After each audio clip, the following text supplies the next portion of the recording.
Pendant des années, les planètes à 2 soleils relevaient de la science-fiction. Un truc qui ne marchait que dans Star Wars, avec ses fameux doubles couchers de soleil sur Tatooine. Mais aujourd'hui, les astronomes pensent que ces mondes pourraient bien être réels, et pas qu'un ou deux. Les scientifiques ont trouvé 27 planètes potentielles en orbite autour de 2 étoiles en même temps. Et au passage, ils ont aussi repéré d'autres mondes dignes de Star Wars. Certains mondes de la saga semblent trop extrêmes, mais l'espace abrite vraiment des planètes comme ça. Par exemple, des mondes comme Kepler 10b et Kepler 78b. Ces planètes orbitent si près de leur étoile que leur surface est littéralement de la roche en fusion. Elles ne sont pas juste chaudes, on parle d'océans de lave. Le sol se remodèle en permanence. La croûte essaie de se former et se fait aussitôt déchirer. Si vous étiez là-bas et vous n'y survivriez pas, ce serait comme se tenir devant une fournaise où le sol sous vos pieds bout. Même la chimie y est fascinante. Ces endroits pourraient regorger d'éléments lourds comme le fer. Ce qui veut dire qu'en théorie, c'est le genre de monde dont une compagnie minière rêverait. En pratique, ce serait comme creuser dans un cratère volcanique en activité. Cette planète ressemble à Mustafar dans Star Wars, l'endroit où Anakin et Obi-Wan se sont affrontés au milieu de la lave. Visitons maintenant un autre monde extrême qui ressemble à Hoth, une planète gelée et déserte où il n'y a que de la neige, du vent et des problèmes de survie. Dans la vraie vie, on a trouvé des exoplanètes qui s'en rapprochent pas mal. Un exemple, ce monde lointain. Il flotte à plus de 20 000 années-lumière. Il orbite autour d'une naine rouge si faible qu'il ne reçoit quasiment aucune chaleur. Le résultat, n'est pas réjouissant. Les températures descendent en dessous de moins 220 degrés Celsius. C'est plus froid que la plupart des environnements naturels connus. La planète est un rocher gelé, dérivant dans une quasi-obscurité. Si Hoth avait un vrai jumeau, ce serait celui-là. Et puis, il y a Bespin, la géante gazeuse avec ses cités flottantes, comme la cité des nuages dans Star Wars. C'est assez poétique. Des nuages immenses, des plateformes, toute une civilisation vivant dans le ciel. En réalité, les géantes gazeuses sont en général tout sauf accueillantes. La plupart ne sont que d'énormes boules d'hydrogène et d'hélium, sans aucune surface solide.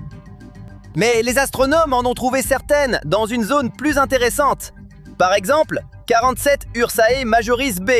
C'est une géante gazeuse, mais son orbite la place dans une fourchette où les températures pourraient avoisiner les 5 degrés Celsius. Ce n'est même pas froid, c'est juste frais. Et si une planète comme celle-là avait les bonnes couches atmosphériques ou des structures flottantes, des habitats célestes ne seraient pas totalement impossibles. Peu probable, mais pas de la pure science-fiction non plus. Quand on met tout bout à bout, ça devient troublant.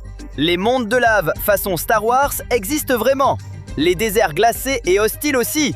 Même des géantes gazeuses façon Bespin peuvent se trouver dans des zones de température confortable.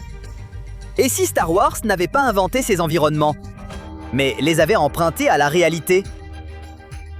Après tout, certains de ces mondes bien réels sont trop étranges même pour la science-fiction, comme les planètes circumbinaires.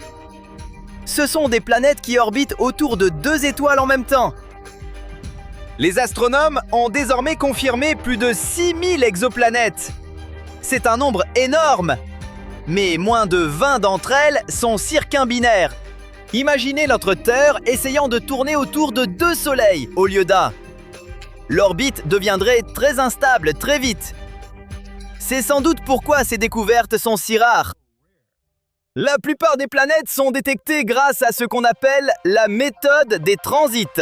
C'est assez simple. On observe une étoile et si une planète passe devant, l'étoile devient légèrement moins lumineuse. Ce n'est pas une grosse éclipse, plutôt comme si quelqu'un faisait passer une pièce devant une lampe torche au loin.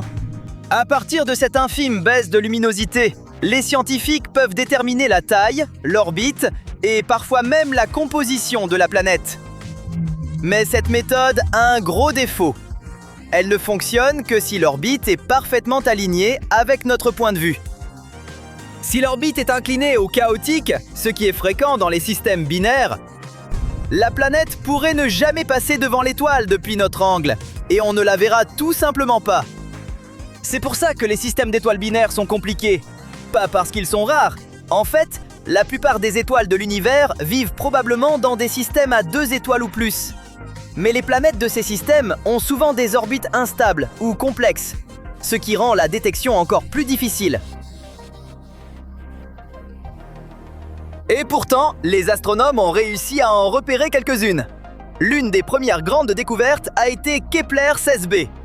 Elle se trouve à environ 250 années-lumière et fait à peu près la taille et la masse de Saturne. Elle orbite autour de 2 étoiles, mais étonnamment, de manière stable. La façon dont cette planète a été découverte est assez subtile. Un des scientifiques qui a travaillé dessus a expliqué qu'on n'avait jamais vu la planète directement. On n'a observé que des variations de luminosité, d'infimes baisses dans la lumière combinée du système.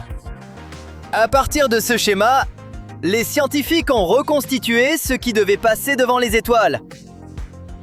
Il existe aussi une autre astuce de détection pour les systèmes binaires. Au lieu de chercher des baisses de luminosité, les scientifiques observent comment les 2 étoiles se déplacent l'une autour de l'autre. Dans un système binaire stable, leur mouvement est prévisible.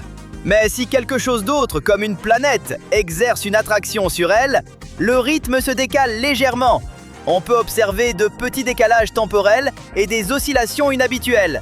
C'est un indice que quelque chose d'invisible est là. Des chercheurs ont récemment testé cette idée sur les données de près de 1600 systèmes binaires, à l'aide du télescope TESS de la NASA.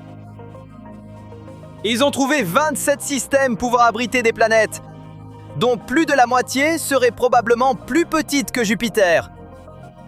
Mais ce ne sont encore que des détections possibles. Pour les confirmer, les scientifiques ont besoin de plus de données, comme des analyses de lumière approfondies et des observations complémentaires. Même les experts restent prudents. Les scientifiques expliquent qu'une grande partie de nos connaissances sur les exoplanètes vient des planètes les plus faciles à détecter. Autrement dit, on ne voit pas l'image complète de l'univers, et il pourrait y avoir bien d'autres mondes étranges ou cachés que nos méthodes actuelles ne captent tout simplement pas. Et puis, il y a un autre problème. Les planètes des systèmes binaires pourraient ne pas survivre longtemps. Certaines études suggèrent 2 issues principales. Soit la planète est attirée trop près de ses étoiles et déchirée par la gravité, soit elle est éjectée complètement du système. Dans les 2 cas, la planète est condamnée.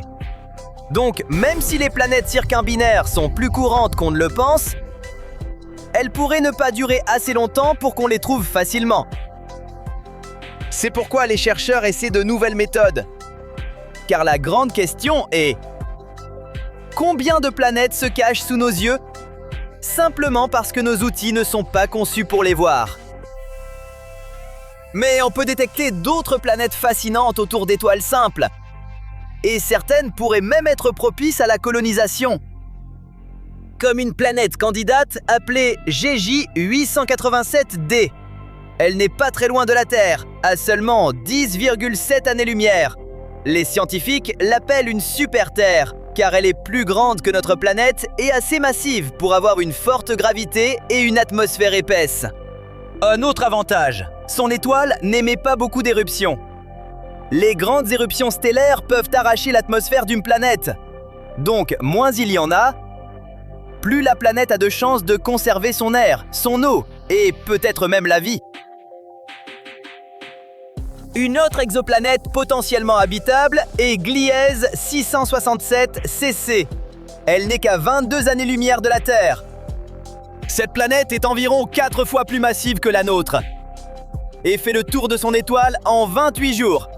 Autrement dit, une année sur cette planète est 13 fois plus courte qu'une année sur Terre.